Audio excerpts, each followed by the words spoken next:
Hello, and thank you for listening to the Keto Answers podcast. I am your host, Dr. Anthony Gustin, and joining me this week is Danny Vega.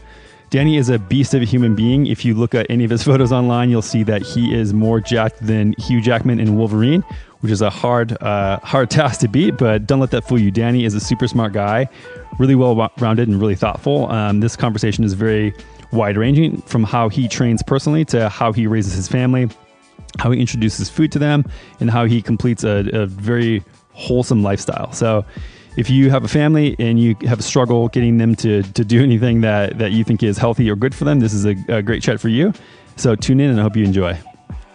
Before we get to the episode, I wanted to chat about our sponsor, Perfect Keto. Perfect Keto is all about making a ketogenic diet healthy and accessible. Whether you're reading all of our online guides or articles or enjoying Perfect Keto's exogenous ketones or any other keto-friendly products, everything you need to make keto work for you is at perfectketo.com. I know what you're thinking. Hey, aren't you the founder of Perfect Keto? Yep, that's right. And all of my insanely high standards have been put into making each and every product. My background as a functional medicine clinician helps me craft the cleanest and healthiest possible products and best information about a ketogenic diet. Head on over to perfectketo.com to learn anything you need to know about the ketogenic diet. And if you've never tried any of our products before, feel free to use the code KETOPODCAST for 20% off your first order. With that being said, let's get into the show. Danny, thank you for coming on the show today, buddy. Oh, thank you for having me, man. It's an honor to be here. We've tried for a while, but today is finally the day we get together. Yes, better late than never. So you are a master at all things keto and building strength and doing hypertrophy on keto. But I think that what people miss out is that you have way more stuff going on. You want to just kind of give a brief overview of how you got into the space and the things that you're focusing on currently? Sure.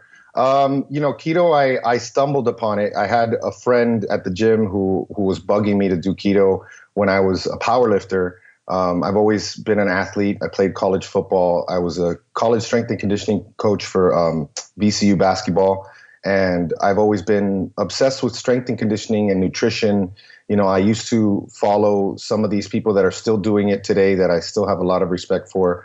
Dr. John Barty was someone who I followed back in 2002, 2003, Precision Nutrition. I did paleo and Weston A. Price, and we focused a lot on the quality of food ever since 2011. And when my wife was pregnant with our first, and then when we went to powerlifting, there's definitely a good way and a healthy way to eat, higher carb diet with powerlifting, but there's also, there's a little bit of ignorance sometimes, and people just eat and don't pay attention to the quality of their food, and they're just trying to stuff things down. Like my wife will never forget my first powerlifting meet. There was a dude with like some sort of corn cereal, and he was just eating it out of the box all day. And he just his eyeballs looked like they were about to pop out, and he was just so swollen. And when I did powerlifting, that's initially what I did. I just, I went from paleo to that, and I just was eating all these carbs. And over a period of 3 months, my body composition changed and I didn't feel as good. So I cleaned it up, but I still stayed in a higher carb diet. And then I had an injury in 2015 that I really didn't know about, or I didn't really check on until 2016. And so in 2016, I was at a crossroads in March. I had to pull out of my last meet. And I decided to just try to get healthy. And at the time, what healthy was for me was, let's lose some body fat. Let's cut out the fat. And I had a friend who was a bodybuilder who put me on a diet. And I said, look, let's try this bodybuilding type of diet. And so we started with the carbs moderately high, and the fat was always low.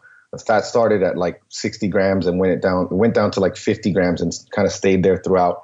And you start to cut back on the carbohydrates, and you go on a low carb, lower fat diet. And over a period of 3 to 4 months, if you're disciplined enough, you get really, really lean. You look good, but you start to mess with your hunger hormones. And I'll never forget, I think it started on Memorial Day weekend of 2016. That was my first real bad binge. And my wife was doing the same type of diet with me. And we had a really bad binge. I think it was like a 2 to 3 day binge. And then the next weekend we did it again, because we would get these cheats. You get to cheat one day a week.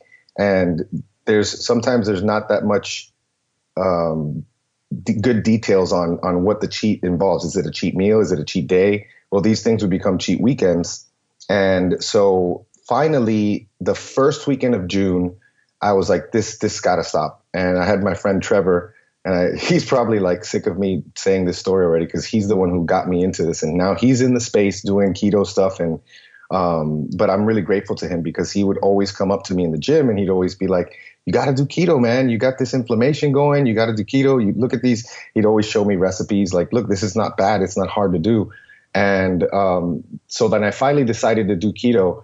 And being the obsessive person that I am, he worked in the lab with Dr. Wilson here in Tampa. And so I said, look, I know you worked in the lab. I know you were in grad school. Send me any type of clinical papers that you have, because for me, the science is so important and I really like to dig into it. My master's was in physiology and kinesiology. I went to University of Florida and did a program, which was one of the first programs that was not research-based. It was actually practical for people who wanted to become strength and conditioning people and athletic trainers. So, but I still, of course, had a bead on the research. So he gave me 41 clinical papers going back all the way to the 70s. And I read these things and then I was like, okay, what book should I get? And I started reading the books. And it made so much sense. And imagine my carbs were already low. My fat was already low. So I added fat. And in day 2, I did that rite of passage with the pee strips, right. that everybody does. And I'm like, peeing on the strips and the strips are coming out, I'm producing ketones and, starting to feel all the benefits. And at the time we were living in a 2-story house and I would remember that, I'd always have to walk downstairs in the morning. And just my joints were always feeling I felt older. I felt like 20 years older than I was. And so I started to feel my joints felt better. I started to have more energy. I started to feel like I wanted to do more. Like I would park further from places just to walk more. You have this surge of energy. And I thought, this is amazing. This is something totally different. It goes against everything that I've been taught. And then a month later, I was listening to the podcast. I was listening to Brian Williamson's Keto Evangelist podcast, and I was listening to Jimmy Moore's podcast and all the podcasts that were going on. And I reached out to Brian. I said, listen, if you ever do anything with athletes, let me know. And I didn't really know what that looked like. I thought maybe if he wanted to interview me because I'm an athlete. And he said, sure, I'm actually going to do an athlete podcast. And so he interviewed me and we hit it off. And then he asked me to join him as his co-host in August of 2016.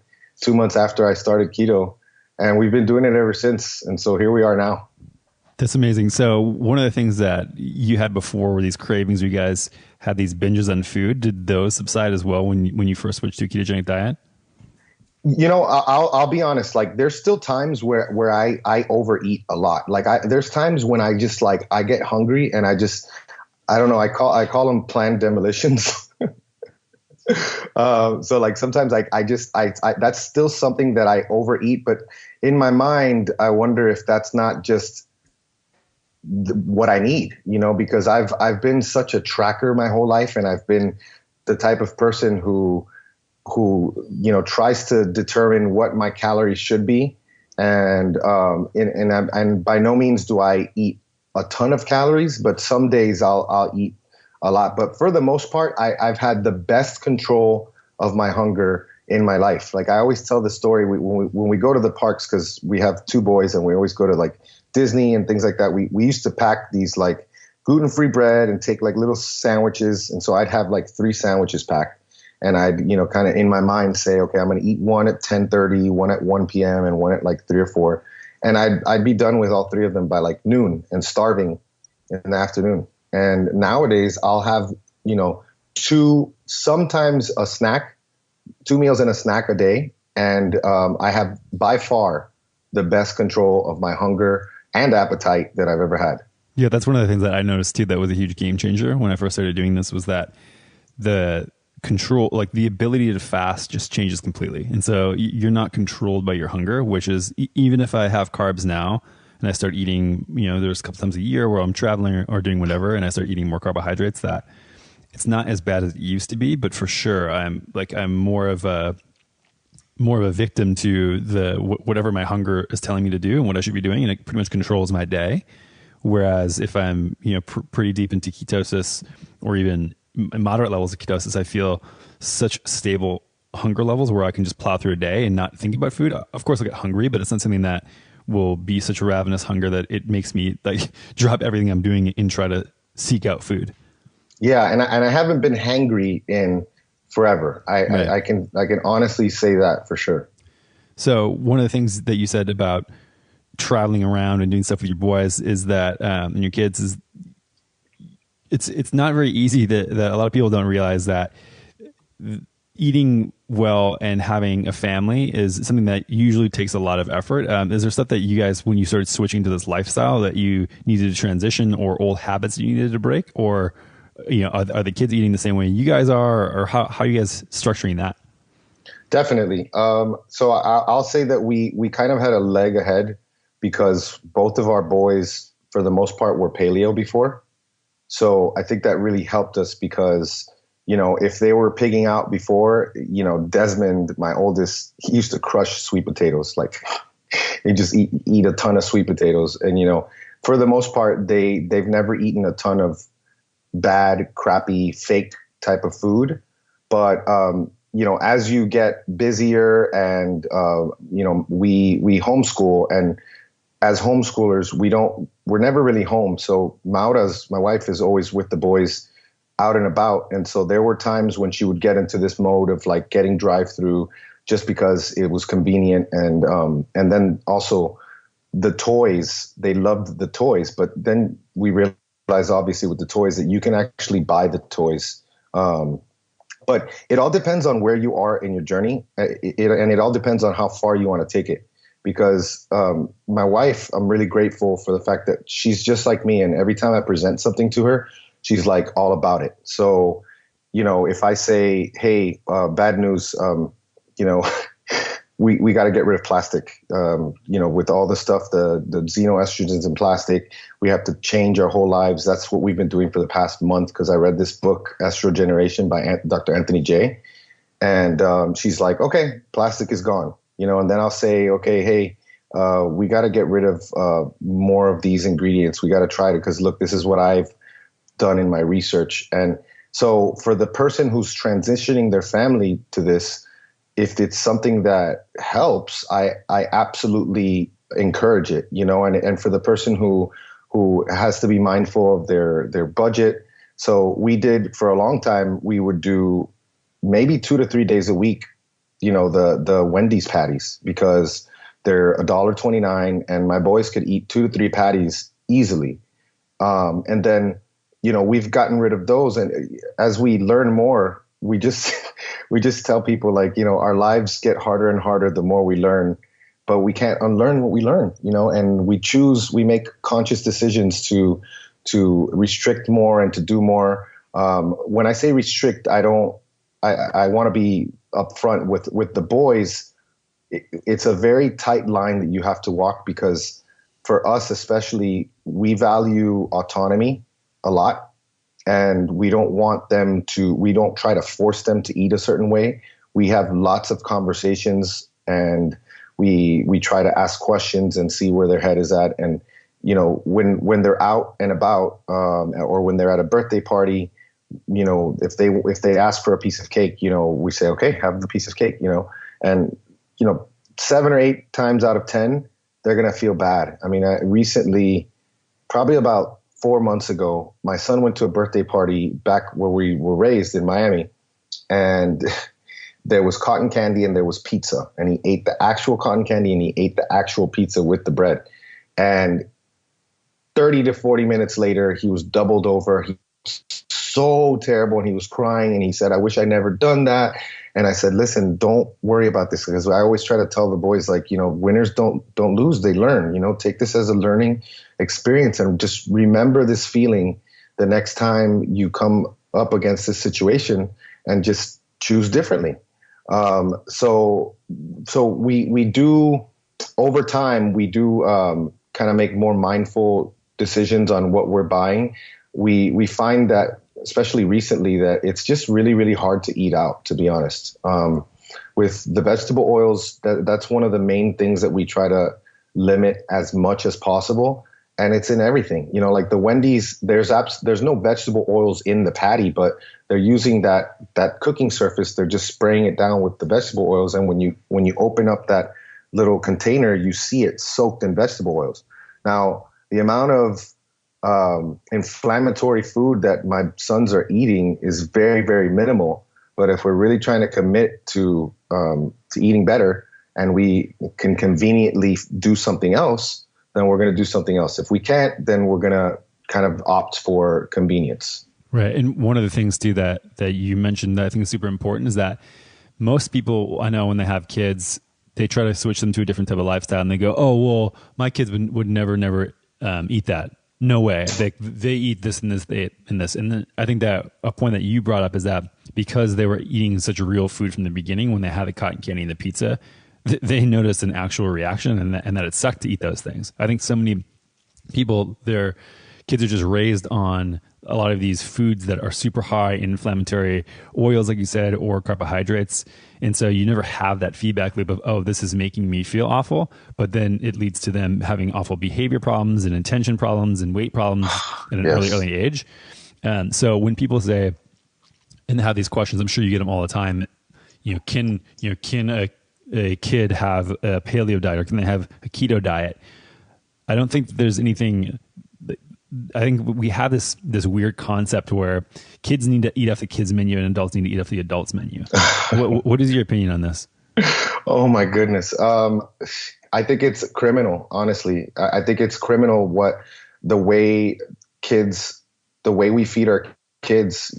I don't know the exact number, but it's anywhere from 150 to 200 grams of sugar a day for the typical child. And we're creating insulin resistance from such an early age. We're not worried about any of these markers until older.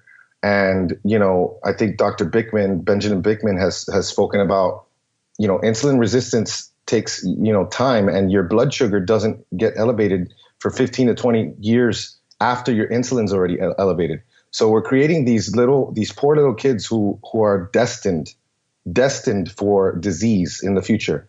And, there's so many different things that come from hyperinsulinemia. We have, the rise in, kids are having strokes at 20 years old. Kids are, and all these brain issues, all these ADD and all these things, we're developing insulin resistance of the brain at an early age. So the first thing that I'll say is that kids menus are garbage, and it's more expensive to eat from the adult menu.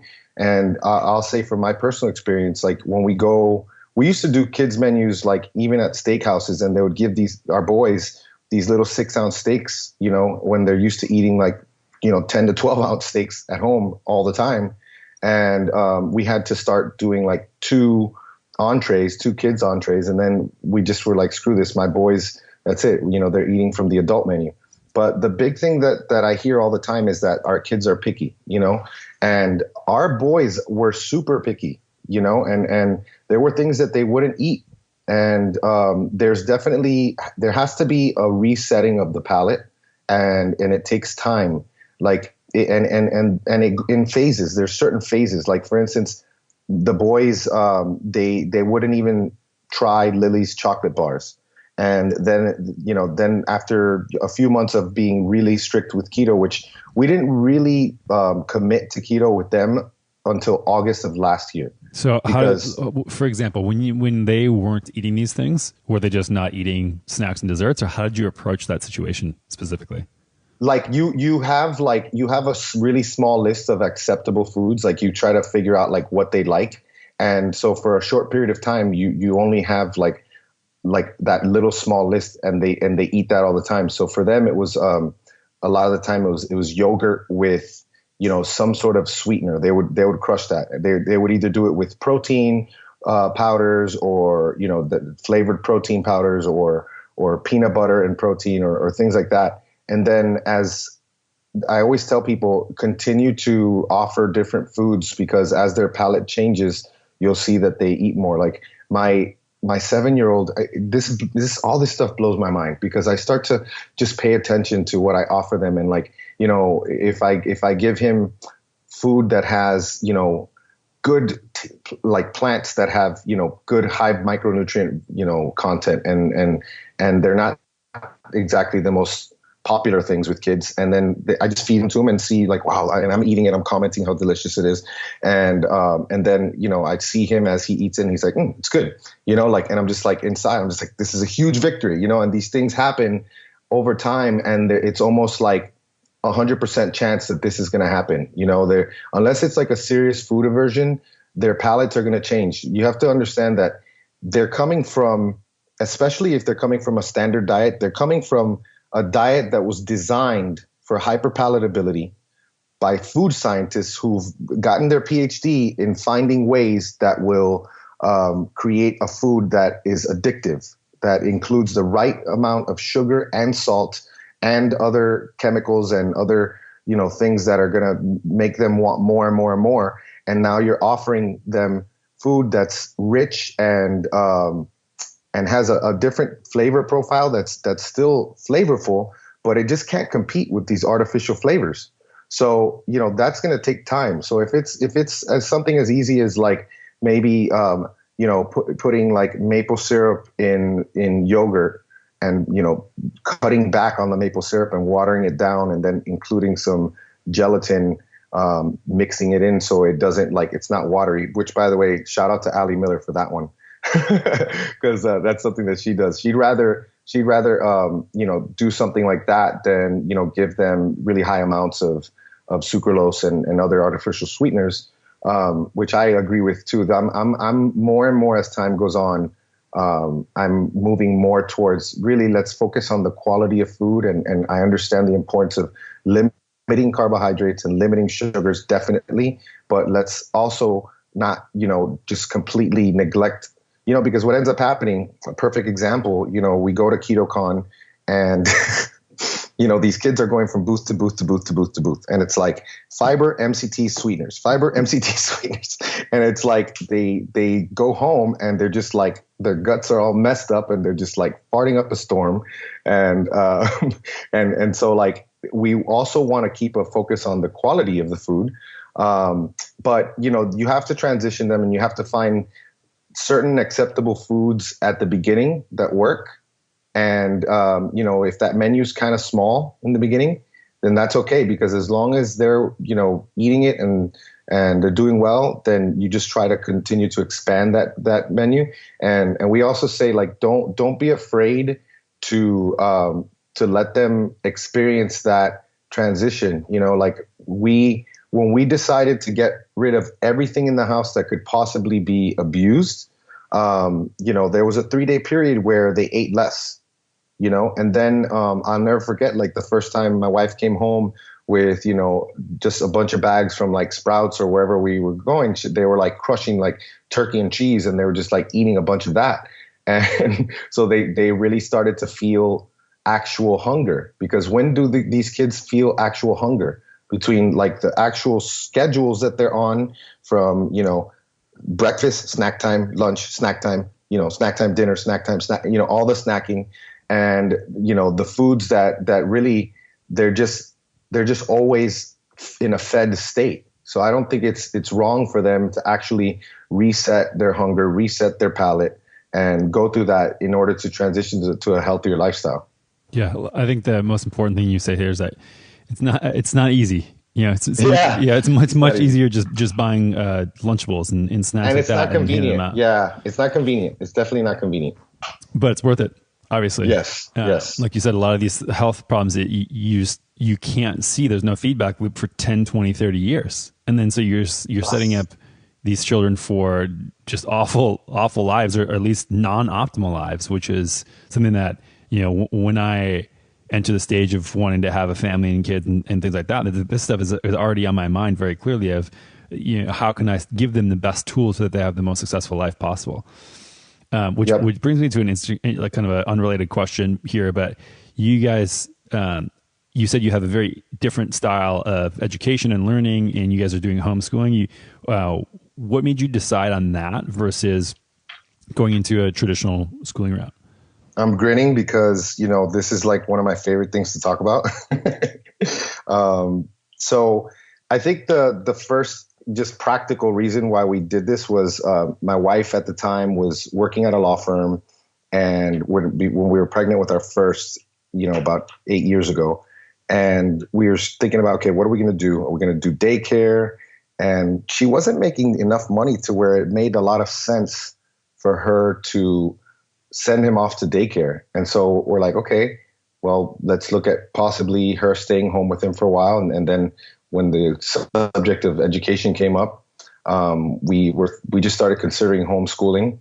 And our friend Anna Martin, who we just spent some time with, she's in Atlanta, but she was recently here, and we see them about once a year. She used to run a page called The Libertarian Homeschooler, which is still active, but she's not as active on it because, her oldest is doing his thing.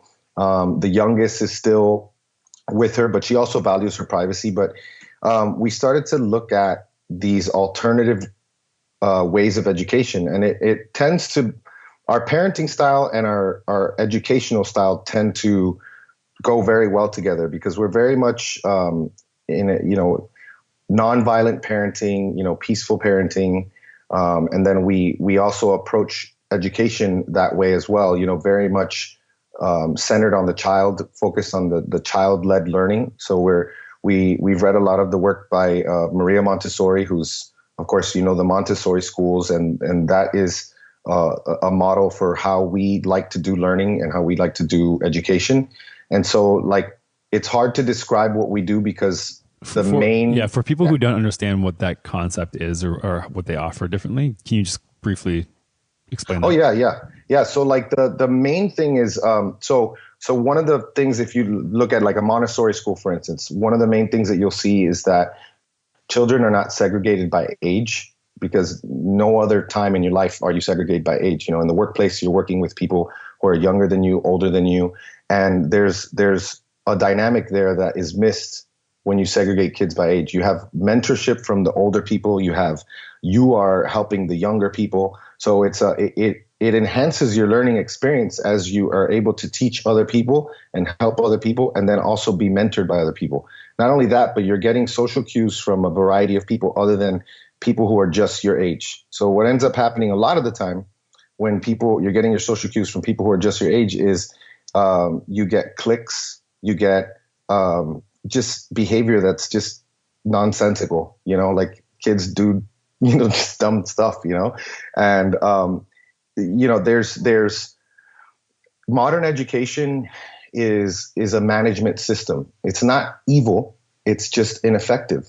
And like, you can only do so much to tailor the education to the child when you have 20 to 30 other people who you have to teach at the same time. And when you think of the word school, it's a good way to describe it, because it's kind of like a school of fish. The school of fish stays together. You can't have one fish going too fast. You can't have one fish going too slow. And so you try to keep them together. And so the way you educate them is focused on that. And so, people at either extreme don't do that well. And, there may be children who have different learning styles. I think they've identified like 37 learning styles. And, your typical teaching style in school is only like 2 learning styles. So unfortunately, a lot of children are, whether their personalities are that way or not, they may feel like they're inadequate because they're not doing the education the way that is being taught. And so they're being held back, or they're being put in some sort of other type of class, and so they are, so they're being held back, and all these things happen, and it's just ineffective. And so when you tailor your education to the child, you're able to observe them. There's lots of observation that goes on in this type of education. So, for instance, with our oldest, Desmond, he's the one who's really deep in education. Because when we started at the early ages, we don't focus on reading, writing, and arithmetic. We focus on character. We focus on, manners and, how to tie your shoes, how to cook, how to, count and manage money. That was one of the things that Desmond learned at a very early age, during his first meltdown at Disney World when he wanted some toys. because he started to realize that every single ride had a gift shop at the end. And so, we had to sit there with him the first time, and I'll never forget it. But it was like one of those moments that you don't forget, because we just were holding him and he was sitting on the bench, and we're just like, look, we understand, like, this sucks. You want the toy. You can't have the toy. You don't have the money for it. You need money to buy toys. We're never going to let this happen again. From now on, we're going to work. We're going to work so we can make money to get toys. And so when he was like 4 or 5, he started his first business. He called it Galaxy Dream Catchers. And he would like go get sticks from the YMCA, and he would create dream catchers, and he would make them like in different shapes. Like one of them will be a triangle, and one of them will be a square, a circle, and he would paint it because he wanted a bearded dragon. So he made like $200 like in 3 to 4 weeks, and he got his bearded dragon. And, so he knows now, like the other day, he wanted like a pair of $2 handcuffs from Amazon. So he's like, hey, do you need any work done around the house? And so we think about what we can do. And he goes, he does the job. He takes a picture, brings it back to us, and we give him the $2 and we order from Amazon.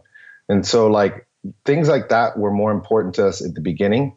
And, nowadays it's like we start our days and we talk about, okay, how do you want to spend your day today? And how can we help you? So we're like more facilitators. And I say we, but I'm not really doing this on a day-to-day basis. It's my wife who's doing this. So like yesterday, they spent 2 hours at Starbucks in the morning so Desmond could do his reading lessons. Because that's a thing that a lot of the times you'll see that homeschooled kids, they read later. But a lot of the times when they do read, they'll go straight to novels. Whereas, that's the thing. Timing is important based on the child's where they are developmentally, and different kids. I have a friend who's a really smart guy, PhD, and he had a hard time with math when he was younger. And, if he would have just held off on those concepts for maybe like another year, he would have been able to finish those lessons in 2 weeks. And why is that a problem? So to us, it's, all these arbitrary landmarks or benchmarks, they don't make sense unless the child is exactly, and what are the odds that the child is exactly going to be at that stage in their lives, ready for that thing. Some kids do very well. We just personally we're just grateful that we have the freedom to tailor it to them. Yeah. One of the really interesting things that you pointed out, which is something that I've thought of too, is starting with the foundations, right? You can pick up these other rote memory skills later on, but things like cooking and taking care of yourself. And I think the concept, some people might be listening to this and think, what a savage, this guy's teaching this kid that money is the most important thing and blah, blah, blah. I think the argument here though, is that to participate in society, you need to learn how to provide value to people. That's what making money is. It's not like there's some weird stigma where if you make money, that's a bad thing. Whereas I think most people should start looking at it in the fact that if you provide value to other people, they give you money, which is just stored value, and then you can do whatever you want with that, and whatever you value, then you can now acquire. And so I think teaching that lesson at a very young age, I think is super critical. That's amazing. That sounds like that he's figured out that skill already, which is incredible. How old is he? He's 7. And you know what? Wow. He loves art. So this summer he's doing a lot of art camps.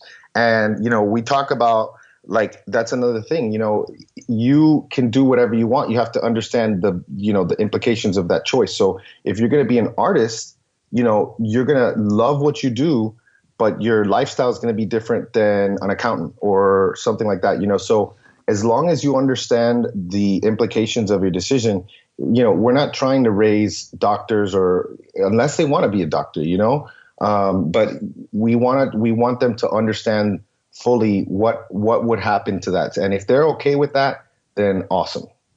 Yeah, that's amazing. So how do you think about socializing and doing that type of thing? Is it more so with camps and other things? What is the strategy behind that? Yeah, I think that this is a very valid concern that people have, because when people, the first thing you think of with homeschool, you have to remember I was talking earlier about kids who were either on either end of the spectrum.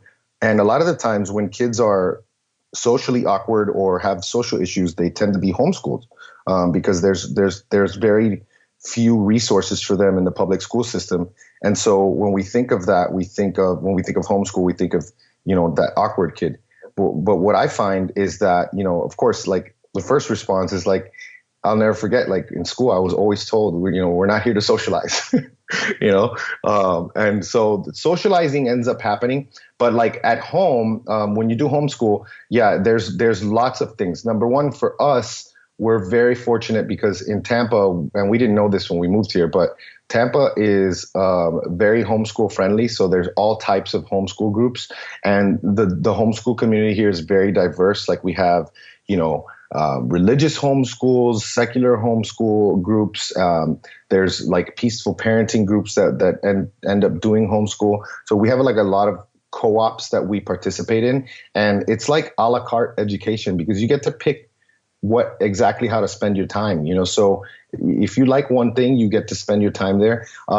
Desmond, every single day is socializing. The other thing that with Desmond, in Desmond's case, is we're lucky because my wife goes to Lifetime Gym and Lifetime Fitness Club, which, I always tell people my wife is rich. She goes to the rich people gym.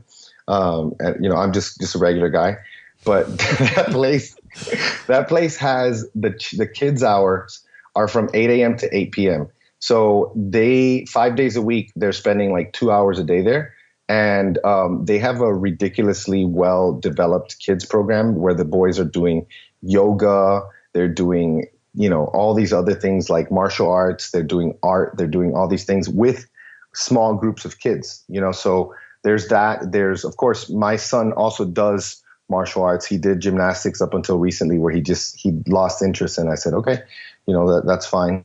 He wanted to focus more on his martial arts. So he does martial arts like 3 days a week. He does, all these extracurricular activities that we do. And his relationships are, in my opinion, I would say, objectively speaking, there are less friends, quote friends, but his friendships are very high quality because he's choosing who he wants to be with. And a lot of his friendships are based on shared interests, which I think is super cool because that's what we get to do in college and when we get older. So you don't have these, like I grew up with this kid that I'm friends with, who, if it would have been by choice, I would have never been friends with him, but it was just that proximity thing, So, socialization is definitely something that you should focus on, but it's definitely not something that I think is hard to do unless you're at a remote area, in which case, find out what the laws are and see if your kid can take, a class at school here and there. Like if there's something that they like, let them take that one class and be around other kids. But especially with the internet, man, it is so easy nowadays to find groups of people that you can hang out and do stuff with. Yeah, it's amazing. And then, you said that, he had interest in this and this and this, and one of them was martial arts. Do you have time throughout the day where you're encouraging movement and being active, or how are you guys teaching that? Oh yeah. So I mean, the first thing I think that needs to happen is you model the behavior. For us, they were in, strollers, they were in car seats, sitting with the car seat on the ground, watching us do CrossFit when they were infants. Because at the time we were doing CrossFit. So they've always been in gyms. They've always been around gyms. And, my little one, anytime when he was small, when he started to learn how to walk, anytime he found, a broomstick, anything, he'd put it on his back, he'd start squatting, And so I loved it. It was just like, and so we just kind of, we focus on an active lifestyle and we do fitness all the time, like at night we'll go for walks after dinner. When it gets hot, we go for night swims. So we'll go to the pool, we'll walk to our community pool, and we walk barefoot over there just because shirts and shoes are always optional in my house with the boys. Like shoes are a huge inconvenience for them. I definitely, if he's trying to do an exercise, I teach him how to do it correctly. but half the time he'll want to do more workouts too. And I think that's part of the diet thing, because we have no screen time regulation. And I have nothing against that, because I think that especially if they're transitioning from a different lifestyle to where they were used to screen time regulation and have all this freedom, what's going to happen is they're probably just going to want to be on the iPads and on the video games all the time. But like, we've never had bedtimes, we've never had screen time, limitations. And what ends up happening is 9 times out of 10, they go to sleep early. And the occasional night, especially my younger one, he'll go to sleep later. But the way I see it, I mean, I go to sleep later occasionally, so I think that, I'm being consistent with them. Now, this is all within the context of our lifestyle. If they had to be up early for school, I would have to have a bedtime so that I can ensure that they're getting enough sleep. But, as far as movement goes, I have my rower at home. They're always trying to get on the rower. They can't really do it yet. I have my Airdyne. We do workouts. Desmond loves the camera, and we have like our Fat Fueled Kids Instagram and Facebook. So he's like, I want to do a workout. And so I'm like, okay, let's pick the exercises together. He's like, okay, you pick one, I'll pick one. And so I'll say, okay, squats, this many push-ups, and lots of body weight stuff. Love simple body weight stuff, burpees, squats, push-ups, all these things like lunges. You can keep it so simple and do variations of these things forever. And then when he wants to lift weights, then I'll say, okay, we have a pull-up bar that I haven't hung because I've just been so busy. But as soon as I hang up my Rogue pull-up bar, we'll be able to do pull-ups. But it's pretty simple as long as you make it part of your life. And I like to do things with them. We have a hill in our neighborhood. I'll say, okay, let's go for a hill workout. Like, I'll put them on my back and run up the hill, and then we'll do bear crawls up the hill. We'll do different things. We make it fun. Right. I mean, one of the common things that you keep saying here is that, it just mirrors your life, and you treat your kids like they're real humans. Not like a kid is a separate category where they have, you speak to them differently, and you have different classes of things for them, and you have different food and different bedtimes and all these different rules. It sounds like you have a pretty close approximation to, this is how I live life. Why wouldn't they do the same thing? Which I like that philosophy quite a lot. I know also you've been toying a lot with Carnivore in the last couple months. Did you have them reflect that nutrition at all? Because I know there's a lot of people that are crazy about kids' nutrition. Did you have them eating a lot of animal products as well? And if so, how did they respond? Yeah, I think like what ends up happening, like you said, is they tend to eat how we eat. And so, they're a very, very meat heavy diet, like in the mornings, they'll have, they have their own things that we know that works for them. Like Dean always loves to have ham and eggs, possibly no, actually he doesn't like the avocado as much, but Desmond crushes avocado every day. He has, fried eggs and avocado.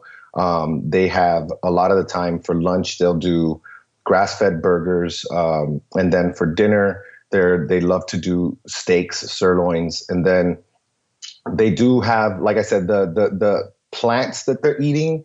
We're not forcing them to eat plants, but this is a funny thing.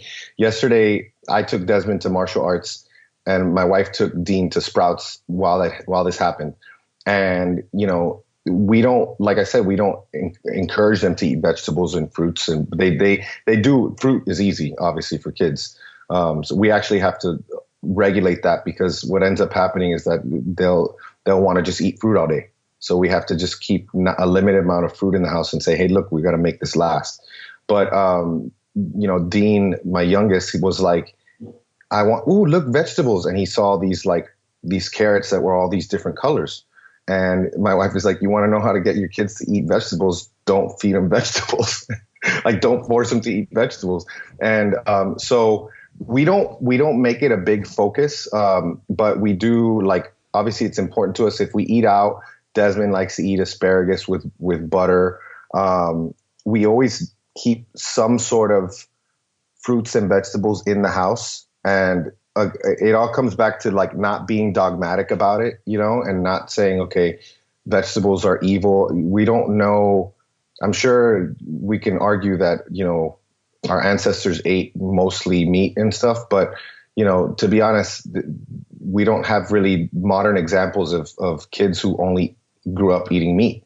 And I'm sure that they can eat a healthy lifestyle, but we do include, fruits and vegetables, mostly low sugar fruit more than anything, like berries, cucumbers, zucchinis. We'll do zoodles, and they do like almond flour, thins like for sandwiches, and we do like 90-second bread and other things like that. And they'll have some nuts here and there, but they do eat a ton of meat and they love their meat. And then we were chatting a little bit before the show too, but you have kind of been you're doing carnivore for a while, but now you're shifting it back and trying to get some more balance with some other foods. What are you adding back in, and what is the purpose for that? Yeah, so like I started carnivore honestly August of last year, and it really was just because like when I found out that I didn't have to eat, because I was making such a big deal of trying to like balance out my nutrition and include, a good amount of vegetables. And when I found out that I didn't really have to eat them, I was like, let me try this. And I started to feel awesome. You lean out a lot, you feel good. I find that I have to be extra diligent with my electrolytes when I'm strict carnivore. I have to be chugging, electrolytes all day, and because of I feel like I just dry out so much. So having that a little bit of hydrate from carbohydrate helps me a little bit. So for me, the main thing that I like is avocados. So lately I've been having like an avocado pretty much every day after I have my after I train, and I do my keto muscle bowl, which is usually like a pound of meat or so with avocado. On Sunday, we decided that we wanted to make crack slaw, because crack slaw is one of those things that was like a staple for us the first 4 or 5 months. And you can do. What is this crack slaw? Oh, crack slaw. Yeah. So how we're talking about the diet doctor. Well, he has like the top 5 crack slaw recipes on his website. And it's basically different variations of cabbage and beef. So like ground beef or steak or something like that. It's usually ground beef. And, we love the Asian crack slaw.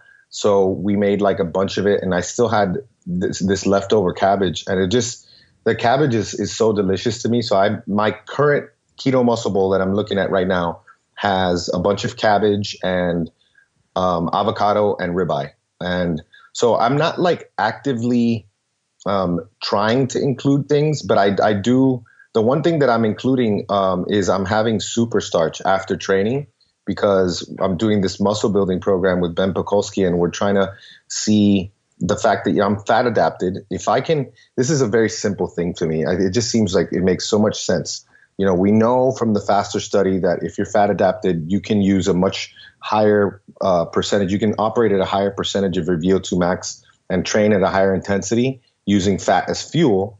And you can also recover and replenish your glycogen stores quickly.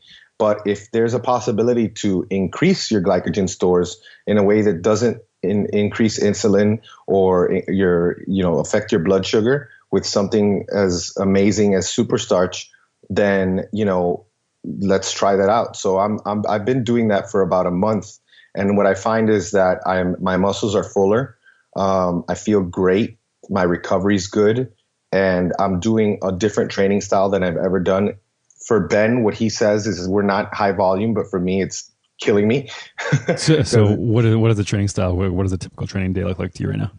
So we do it's bodybuilding, and so the training group is me, Ben, and Derek Lunsford, who is arguably Mr. Olympia for the 212 weight class this year. It's between him and Flex Lewis is what a lot of people are saying.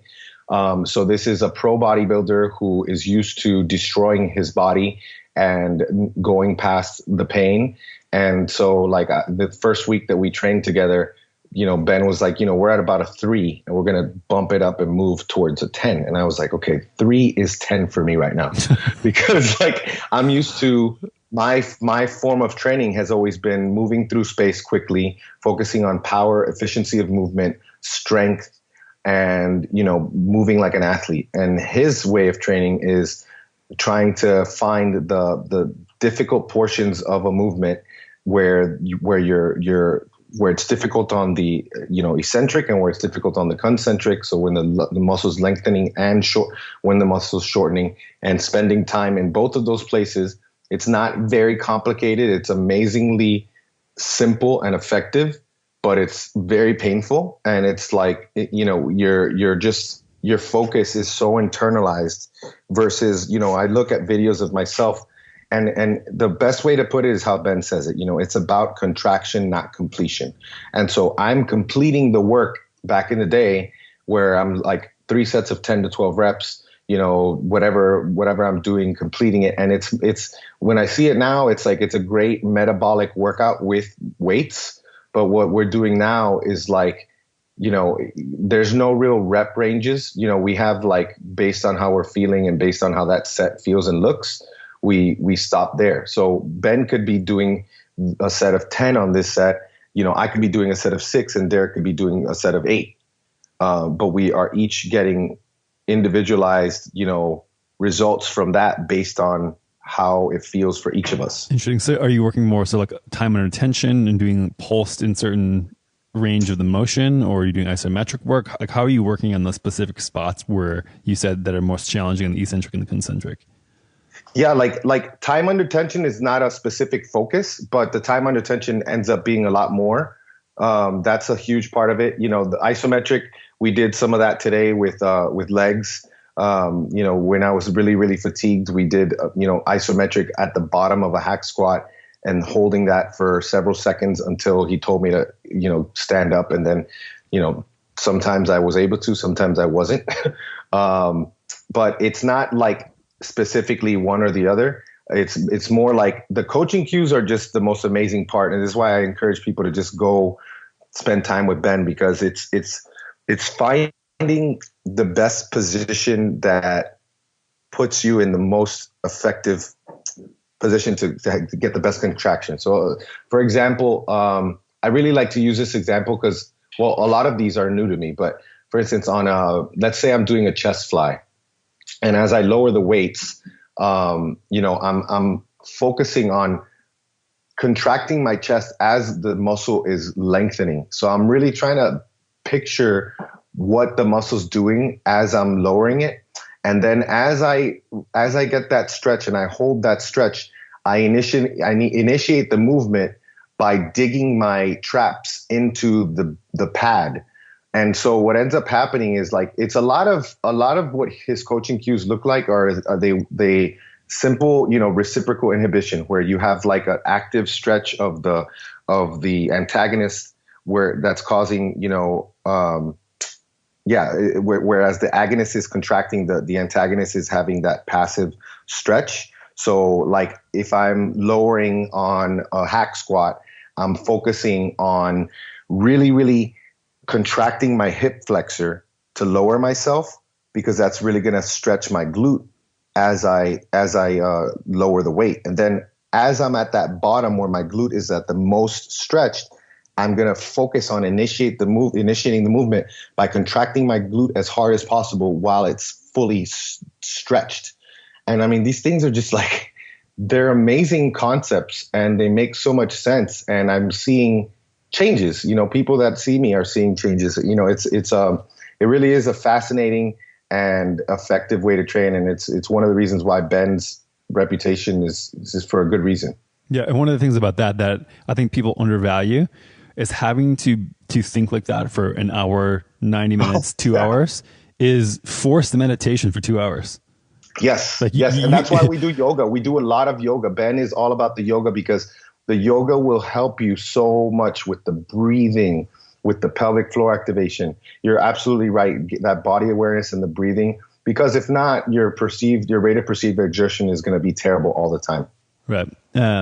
Danny, this has been an amazing conversation. I want to be mindful of your time.